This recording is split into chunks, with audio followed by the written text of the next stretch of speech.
بانی پی ٹی آئی کے اسپتال منتقلی کے فیصلے کے خلاف حکومت نے سپریم کورٹ میں دوبارہ نظر ثانی درخواست دائر کر دی۔ ذرائع کے مطابق چیف کمشنر اسلام آباد کی جانب سے رجسٹرار آفس کے اعتراضات دور کر کے دوبارہ دائر درخواست میں کہا گیا ہے کہ بانی کے اسلام آباد منتقل کرنے کے عدالتی فیصلے میں سقم ہے۔ عدالتی فیصلے میں جیل رولز کو نظر انداز کیا گیا ہے۔ مرکزی کیس میں حکومت کو فریق نہیں بنایا گیا۔ حکومت کی عدالت سے متفرق درخواست منظور کر کے نظر ثانی کی اجازت دیے جانے کی استدعا۔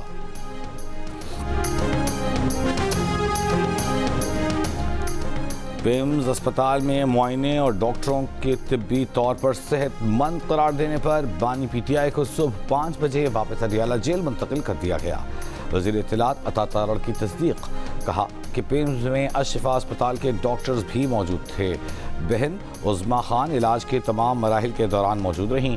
پی ٹی آئی کارکنوں کی طرف سے سیکیورٹی کی جو صورتحال الشفا اسپتال کے راستے میں اور باہر پیدا کی گئی، اس کے پیش نظر بانی پی ٹی آئی کو پیمز اسپتال لے جایا گیا۔ بانی پی ٹی آئی کو پہلے کی طرح تمام طبی سہولتیں فراہم کی جائیں گی۔ وزیر پارلیمانی امور طارق فضل چودھری نے کہا کہ صحت جیسے حساس معاملے کو سیاسی تنازع یا غیر ضروری سنسنی کا رنگ نہ دیا جائے۔ معاملے پر حقائق سامنے رکھتے ہوئے تمام فریقین ذمہ داری کا مظاہرہ کریں۔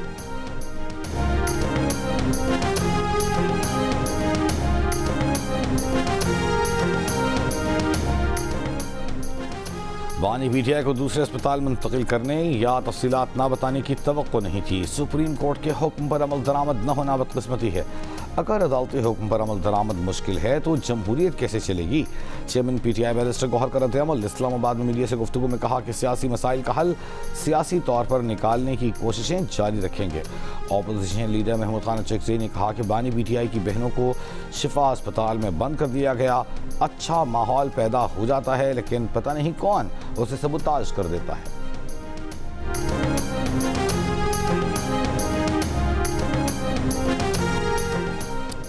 نواز شریف کی پلیٹلیٹس کا مذاق اڑاتے ہوئے بانی پی ٹی آئی کو احساس نہیں ہوا تھا کہ بیماری ایک حقیقت ہے۔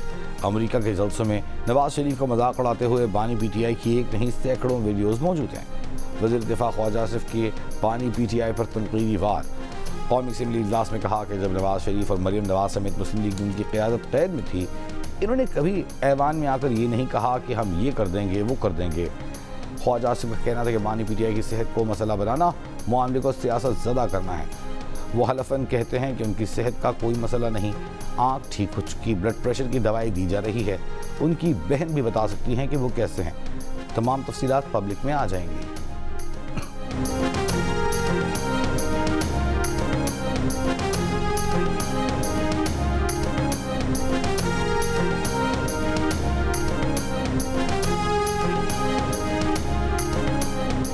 امریکی وزیر خزانہ اسکاٹ بیسنٹ کا ایران کے خلاف تاریخ کے سخت ترین معاشی اقدامات کا اعلان۔ ایران پر شدید دباؤ بڑھانے کا عندیہ دے دیا۔ اتحادی ممالک اور عالمی برادری سے ایرانی حکومت سے تعلقات ختم کرنے کا مطالبہ۔ کہا ایران کی تاریخ کی سب سے بڑی معاشی ناکہ بندی کی جائے گی۔ نئی پابندیوں کی تفصیلات آئندہ ہفتے جاری کی جائیں گی۔ ایرانی پارلیمان کے اسپیکر باقر غالباف نے رد عمل میں کہا کہ ایران کو غیر منصفانہ پابندیوں کا مقابلہ کرنے کے لیے منصوبہ بندی کرنا ہوگی۔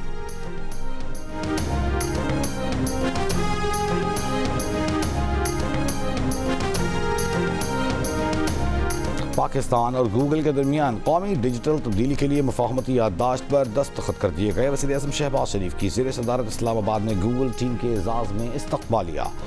رواں سال پاکستان میں 1,50,000 گوگل کیریئر سرٹیفکیٹس کا ہدف مقرر۔ اے آئی سینٹر آف ایکسیلنس کے قیام کے لیے بھی پاکستان اور گوگل کے درمیان تعاون پر اتفاق۔ آئی ٹی برآمدات اور مسابقتی صلاحیت کے روڈ میپ کی تیاری کے لیے ٹاسک فورس قائم کرنے کا فیصلہ۔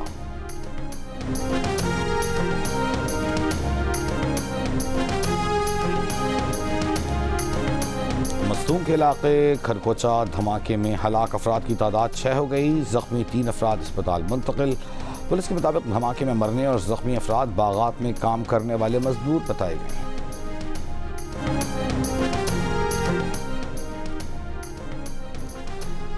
جماعت اسلامی کے پیٹرولیم لیوی اور مہنگائی کے خلاف لاہور، کراچی، پشاور میں دھرنے 6 روز میں داخل۔ امیر جماعت اسلامی حافظ نعیم الرحمان نے لاہور میں دھرنے سے خطاب کرتے ہوئے کہا کہ پیٹرولیم لیوی ختم نہ کی گئی تو عوامی تحریک آگے بڑھائیں گے۔ جب جماعت اسلامی کا لانگ مارچ شروع ہوگا تو 3 دن میں ختم نہیں ہوگا۔ امیر جماعت اسلامی کراچی منیم ظفر نے کراچی میں دھرنے سے خطاب میں کہا کہ پیٹرولیم لیوی ٹیکس کے خلاف دھرنوں کا 6واں روز ہے۔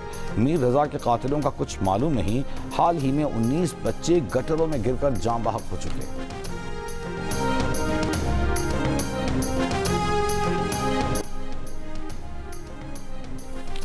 بنگلہ دیش کی حکمراں جماعت بنگلہ دیش نیشنلسٹ پارٹی کے سینئر رہنما مرزا فخر الاسلام عالمگیر ملک کے 23ویں صدر منتخب ہو گئے۔ ممکنہ طور پر آج شام عہدے کا حلف اٹھائیں گے۔ 78 سالہ مرزا فخر الاسلام نے پارلیمانی ووٹنگ میں ریٹائرڈ آرمی کرنل اور اپوزیشن اتحاد کے امیدوار اولی احمد کو شکست دی۔ انہیں 255 کے مقابلے میں 88 ووٹ حاصل ہوئے۔ رواں سال 12 فروری کے عام انتخابات میں کامیابی کے بعد BNP اور اس کے اتحادیوں کو پارلیمنٹ میں 2/3 اکثریت حاصل ہے۔ صدارتی انتخابات سابق صدر محمد شہاب الدین کے عہدہ چھوڑنے کے بعد کرائے گئے۔ شہاب الدین نے اپنے 5 سالہ مدت مکمل ہونے کے قبل خرابی صحت کے باعث گزشتہ ماہ استعفیٰ دے دیا تھا۔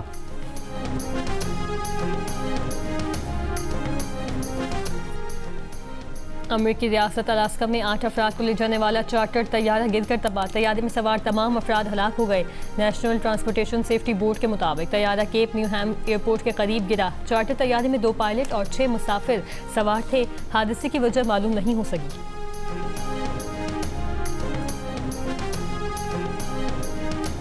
نیو یارک سٹی میں شدید بارش کے باعث اچانک سیلاب کی وارننگ۔ شدید بارشوں کے سبب نیو یارک کے ایک سب وے اسٹیشن کی چھت سے پانی ٹپکتا دکھائی دیا، جس سے پلیٹ فارم پر پانی جمع ہو گیا۔ ٹرین سروس متاثر حکام نے شہریوں کو خبردار کیا کہ وہ ممکنہ اچانک سیلاب اور سفر میں بڑے پیمانے پر خلل کے لیے تیار رہیں۔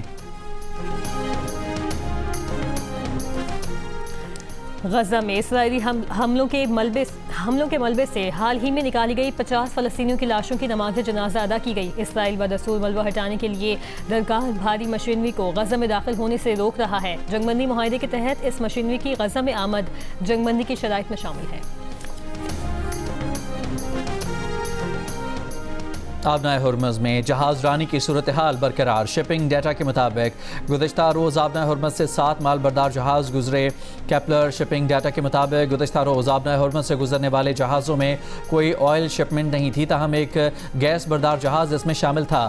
باب المندب آبنائے میں جمعرات کو گزشتہ 2 روز کے دوران مقابلے میں بحری آمد و رفت میں معمولی کمی دیکھی گئی ہے۔ کیپلر کے اعداد و شمار کے مطابق باب المندب سے گزرنے والے کموڈٹی بحری جہازوں کی تعداد 23 رہی۔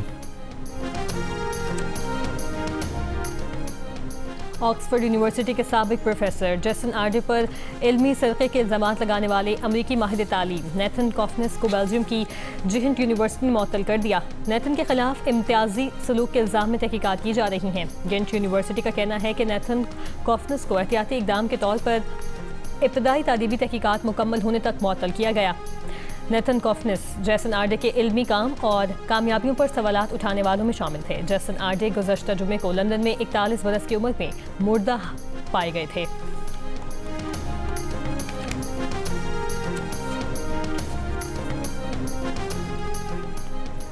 ایشیا کپ کی تیاریوں کے لیے پاکستان ویمن کرکٹ ٹیم کا ٹریننگ کیمپ۔ کھلاڑیوں نے فزیکل فٹنس اور فیلڈنگ ڈرلز کی۔ ویمن کرکٹرز کا کہنا ہے کہ ویمنز ایشیا کپ اور ایشین گیمز میں بہتر سے بہتر پرفارم کرنا ٹارگٹ ہے۔ ٹاپ آرڈر کا تیز کھیلنا بہت ضروری ہے۔ ہمیں نڈر کرکٹ کھیلنے کا پیغام دیا گیا ہے۔ ویمنز ایشیا کپ 28 اگست سے 13 ستمبر تک دبئی میں کھیلا جائے گا۔